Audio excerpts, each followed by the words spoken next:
Hello, मैं बलवंत सिंह रतन, doctor Bhimrao Ambedkar राजकीय महाविद्यालय से। आज मैं आपको काई स्क्वायर टेस्ट के बारे में बताऊंगा। सैम्पलिंग में और कई बार सांख्यिकीय विश्लेषण में काई वर्ग जांच का जो है प्रयोग किया जाता है और इसे जनरली नॉन पैरामीट्रिक टेस्ट कहते हैं, क्योंकि इसमें पैरामीटर यानी समग्र के प्राचल के बारे में किसी तरह की कोई मान्यता नहीं ली जाती। ये टेस्ट इस प्रकार के परीक्षण होते हैं जिनमें समग्र प्राचलों के बारे में या समग्र के बारे में किसी भी प्रकार की कोई मान्यता नहीं ली जाती।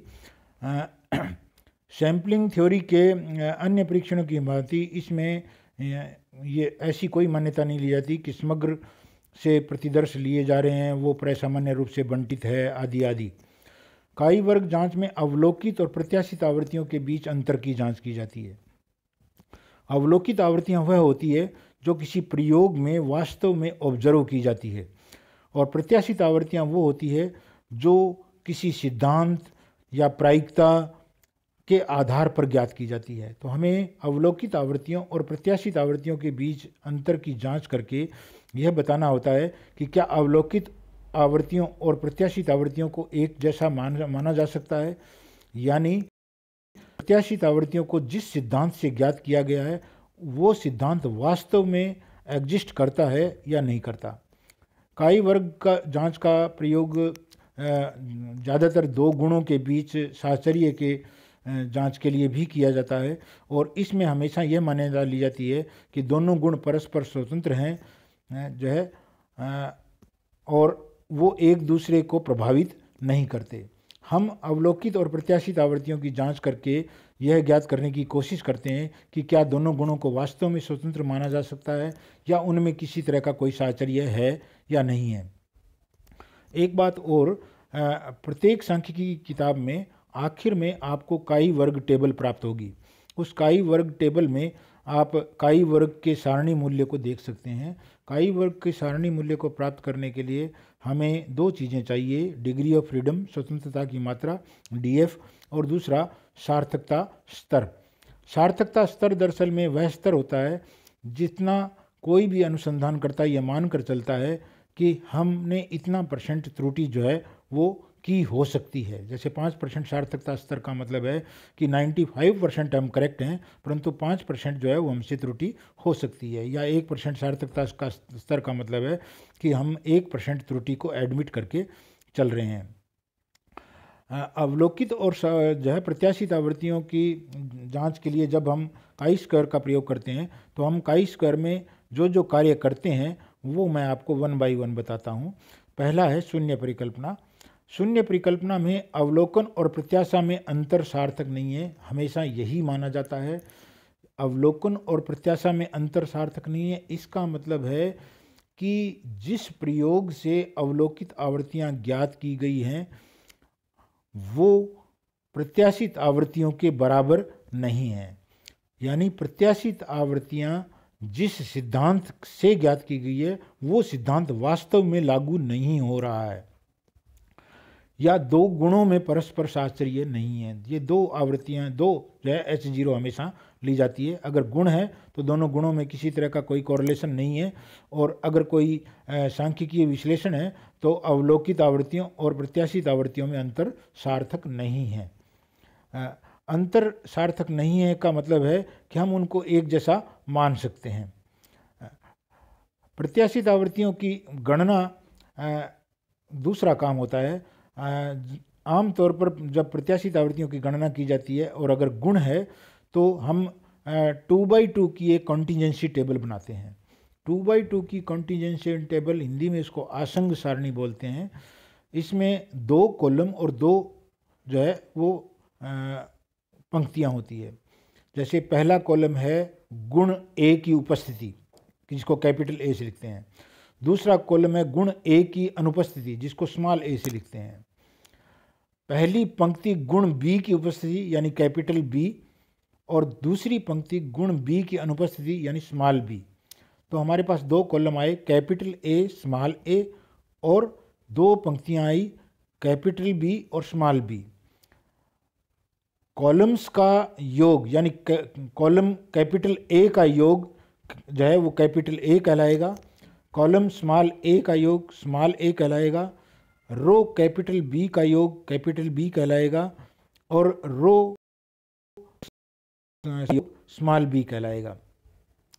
और जो सेल फ्रीक्वेंसी है, बीच की आवृत्तियां हैं, जैसे पहला कॉलम कैपिटल ए का है और पहली रो कैपिटल बी की है, तो इन दोनों के का जो बॉक्स बनता है उसको कैपिटल ए कैपिटल बी बोलते हैं।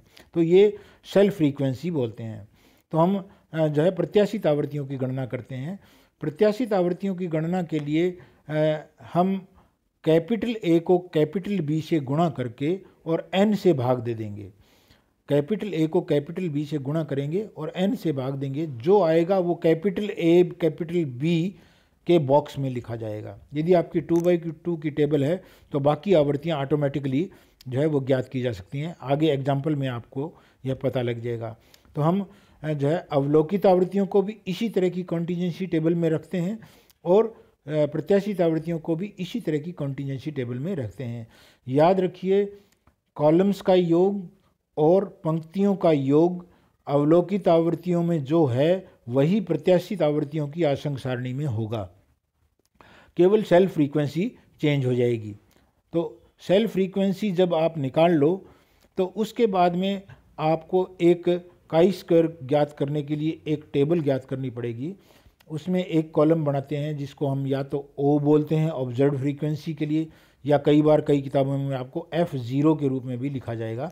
F0 का मतलब है ऑब्जर्व फ्रीक्वेंसी। दूसरा कॉलम जो होता है वो FE के रूप में लिखा जाता है, जिसका मतलब है एक्सपेक्टेड फ्रीक्वेंसी, या किसी किसी किताब में आपको कैपिटल E के रूप में भी लिखा जाएगा। तो आप जितनी भी ऑब्जर्व फ्रीक्वेंसी है वो O वाले कॉलम में सारी लिख दीजिए, जितनी भी एक्सपेक्टेड फ्रीक्वेंसी है वो E वाले कॉलम में लिख दीजिए, और उसके बाद में आपको ऑब्जर्व में से एक्सपेक्टेड घटा करके अगला कॉलम निकालना है, यानी F0 माइनस FE ज्ञात करना है। याद रखिए, F0 माइनस FE का जोड़ जो है वो 0 होता है। F0 माइनस FE का जोड़ जो है वो 0 होता है। उसके बाद उससे अगला कॉलम जो है वो F0 माइनस FE के होल स्क्वायर का है। तो आप नेक्स्ट कॉलम में F0 माइनस FE का होल स्क्वायर करके और पुटअप करेंगे, और लास्ट कॉलम जो है वो F0 माइनस FE के होल स्क्वायर में FE का भाग दे करके आप प्राप्त करेंगे। ये जो आखिरी कॉलम है इसमें सारी वैल्यू जो है वो F0 माइनस FE के होल स्क्वायर में FE का भाग दे करके प्राप्त की जाएगी, और इस आखिरी कॉलम को हम जोड़ेंगे। ये आखिरी कॉलम को जोड़ने पर काई स्क्वायर का काई स्क्वायर के परिगणित मान की तुलना हम काई स्क्वायर के सारणी मान से करेंगे। डिग्री ऑफ, मैंने आपको कहा था सारणी मान के लिए हमें डिग्री ऑफ फ्रीडम की ज़रूरत पड़ेगी। तो डिग्री ऑफ फ्रीडम आसंग सारणी में जो है वो C-1 इंटू R-1 होता है। C का मतलब है नंबर ऑफ कॉलम्स और R का मतलब है नंबर ऑफ रोज। 2/2 की टेबल हो तो 2-1 इंटू 2-1 1 होता है। तो डिग्री ऑफ फ्रीडम जनरली 2/2 की टेबल में 1 होती है। और अगर कोई आवर्ती बंटन है तो डिग्री ऑफ फ्रीडम जो है वो N-1 से बताई जाती है। उसके बाद में सार्थकता स्तर का निर्धारण किया जाएगा। सार्थकता स्तर आमतौर पर प्रश्न में दिया गया होता है, और अगर नहीं दिया गया हो तो आप अपनी मर्जी से 5% या 1% जो है वो चूज कर सकते हैं। उसके बाद काई स्क्वायर का सारणी मूल्य काई स्क्वायर की टेबल से आप ज्ञात करेंगे। जैसे अगर आपकी डिग्री ऑफ फ्रीडम 1 है और सार्थकता स्तर 5% है तो आप 1 DF के सामने 5% सार्थकता स्तर के नीचे जो मान लिखा हुआ है वो आपका काई स्क्वायर का सारणी मान है। ये 3.841 होता है। आप चाहें तो टेबल देख सकते हैं। इसके बाद में हमें काई स्क्वायर के सारणी मान और काई स्क्वायर के परिगणित मान की तुलना करनी होगी। काई स्क्वायर का सारणी मान और परिगणित मान जब तुलना करेंगे तो उसमें जो हमारा कंक्लूजन आएगा उसका एक सीधा सा तरीका है। यदि आपकी calculated chi square table value से कम या बराबर आए तो आपकी H0 स्वीकृत मानी जाएगी। यदि आपका जो है परिगणित काई स्क्वायर का मान टेबल वैल्यू से कम या बराबर आए तो H0 स्वीकृत मानी जाएगी, और यदि आपका काई स्क्वायर का मान परिगणित मान से ज़्यादा आए तो H0 अस्वीकृत मानी जाएगी। ये काई स्क्वायर के बारे में मैंने आज आपको बताया। कल मैं आपको काई स्क्वायर के कुछ एग्जाम्पल्स भी बताऊंगा और उन एग्जाम्पल्स की सहायता से इसको और ज़्यादा क्लियर करने की कोशिश करूंगा। धन्यवाद।